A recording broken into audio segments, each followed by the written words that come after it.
UPL राजखान्थि हानजायाव जयनिंनि मोनसे दोहौ सोलायनायनि स्ल'गनजों गोहोआव फैनाय UPL दोलोखौ गोबां सुबुंफोरा अनसायदों। दाब दाब जायगायाव गिदिर गिदिर जयनिं हाबाफारि लाबाय थानायखौ नुनो मोननाय जादों। UPL दोलोखौ गुबुन गुबुन दोलोनि गोख्रों मावथिफोरा खुंथाय गोहोआव थानाय UPL दोलोखौ मोजां मोननानै UPL दोलोआव हाबफैगासिनो। बेबायदिनो दिनैबो चिरां जिल्लानि सिङाव थानाय निसिमा आमगुरि प्राइमारि मावख'नि दबलाङाव UPL दोलोआ गिदिर जयनिं हाबाफारि खुंफुंदों।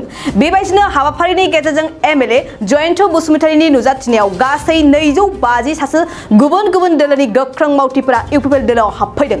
दासान्दि बेबायदि हाबफैबाय थानाया रायजो राजाफोरनि थारैनो सोलायनाय लुबैमारनायखौ दिन्थिदों।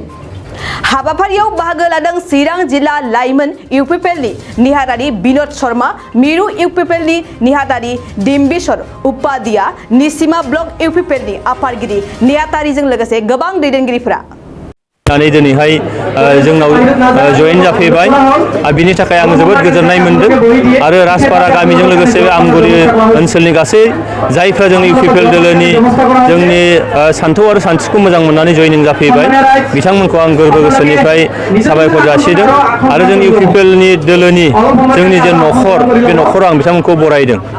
दा जोङो UPL दोलो हिसाबै जोंहा जितु प्रमद बर' बिथांनि दैदेननायाव जोंहा मित्रजोतनि सरकार दङ। बे मित्रजोतनि सरकार हिसाबै जोङो UPL दोलो हिसाबै जोङो जोबोद फैबाय थानाय बिसायख'थिफोरनि थाखाय जोङो जोबोरैनो साखाफारा जानानै दङ। मानोना दिनैनि नैबे जयनिंनि जे प्रग्राम बे प्रग्रामा जोंनि बिसायख'थिनि थाखाय बा बिसायख'थियाव जोङो माबायदि साखाफारा जानानै दं आरो बे फैबाय थानाय समाव UPL दोलोखौ जोंनि बिटिआर ओनसोलनि रायजो राजाफ्रा माबायदि गनायनानै दङ बेसेबां फोथायनानै दङ बेनो मोनसे फोरमान जे जोंनि प्रमद बर'नि दैदेननायाव जोङो जाख्ल'नाय गैयै सोबख्ल'नाय गैयै मोनसे सरकार आरो जोंनि गेजेराव अनलायनाय फोथायलायनाय बे सरकार दानायनि जे बाथ्रा बुंदोंमोन, जोंनि ओनसोलाव गोजोन थासारि लाबोनायनि बाथ्रा बुंदोंमोन, जोंनि ओनसोलाव समान रानसारनाय जौगासारनायनि जे बाथ्रा बुंदोंमोन, जोंनि गेजेराव एना एनिनि राजनितिखौ गैया खालामनानै जोङो सरकार सालायनायनि जे बाथ्रा बुंदोंमोन बे गासैबो बाथ्राया दिनै आखरे आखरे दिनैहाय फालिबोदों।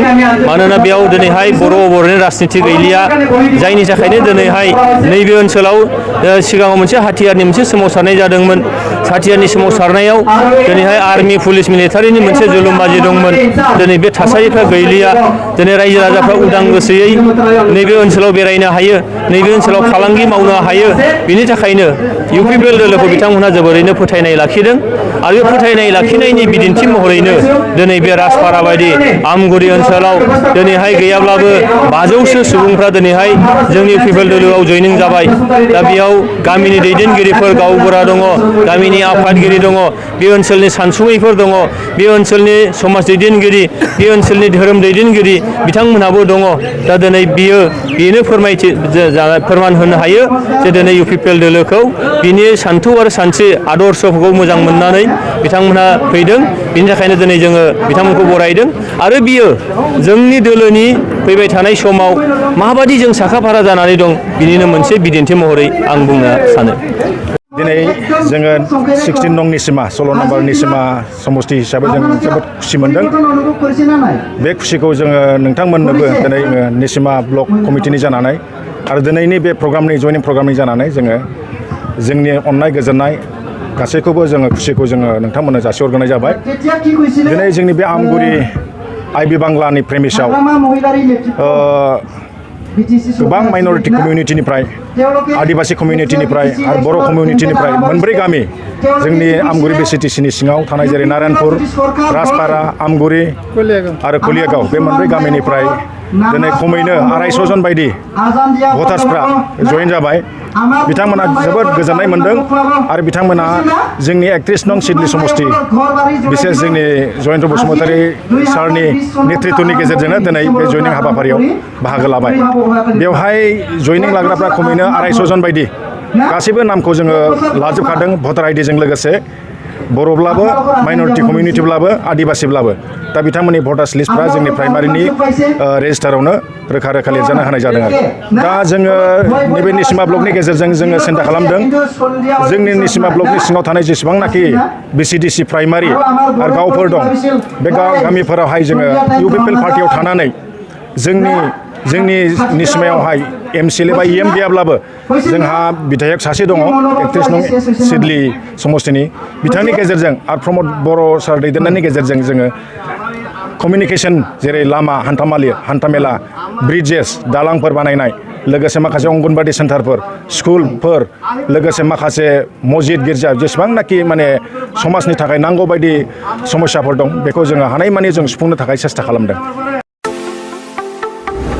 बाजाज कम्पानीनि गुबुन गुबुन रोखोमनि बाइक सालायनो मोजां मोनग्राफोरनि थाखाय मोनसे गोजोनथाव खौरां ब्रह्म अट'मबाइल्स एबा बाजाज श'रुमआ लाबोदों नोंथांनो दुर्गा फुजानि स्पेशल अफार ब्रह्म अट'मबाइल्स एबा बाजाज श'रुमआ उदालगुरि जिल्ला रौता सारियालियाव दं खोब खम बेसेनावनो एबा 9,999 डाउन पेमेन्ट होनानैनो नोंथाङा बाजाज कम्पानीनि गुबुन गुबुन रोखोमनि बाइकफोरखौ लानो हागोन बाइकजों लोगोसे स्पेशल गिफ्ट पेकबो मोननो हागोन स्पेशल गिफ्ट पेकआव हेलमेट आरो 5 लिटार पेट्रल हरनाय जागोन बेजों लोगोसे गोजाम बाइक आरो स्कुटिफोरखौ बेयाव सोलाय सोल' खालामनायनि खाबुखौ मोनगोन गोबांथार फोरमानलाइसि होनांगौनि गोनांथि गैया स्पेशल अफारा 27 सेप्तेम्बरनिफ्राय 8 अक्ट'बरसिम सोलिगोन गोबांथार मिथिनो थाखाय 9101541183 936553185 आरो 9957318292 जानबुं अनजिमायाव जगाजग खालामहरनो हागोन।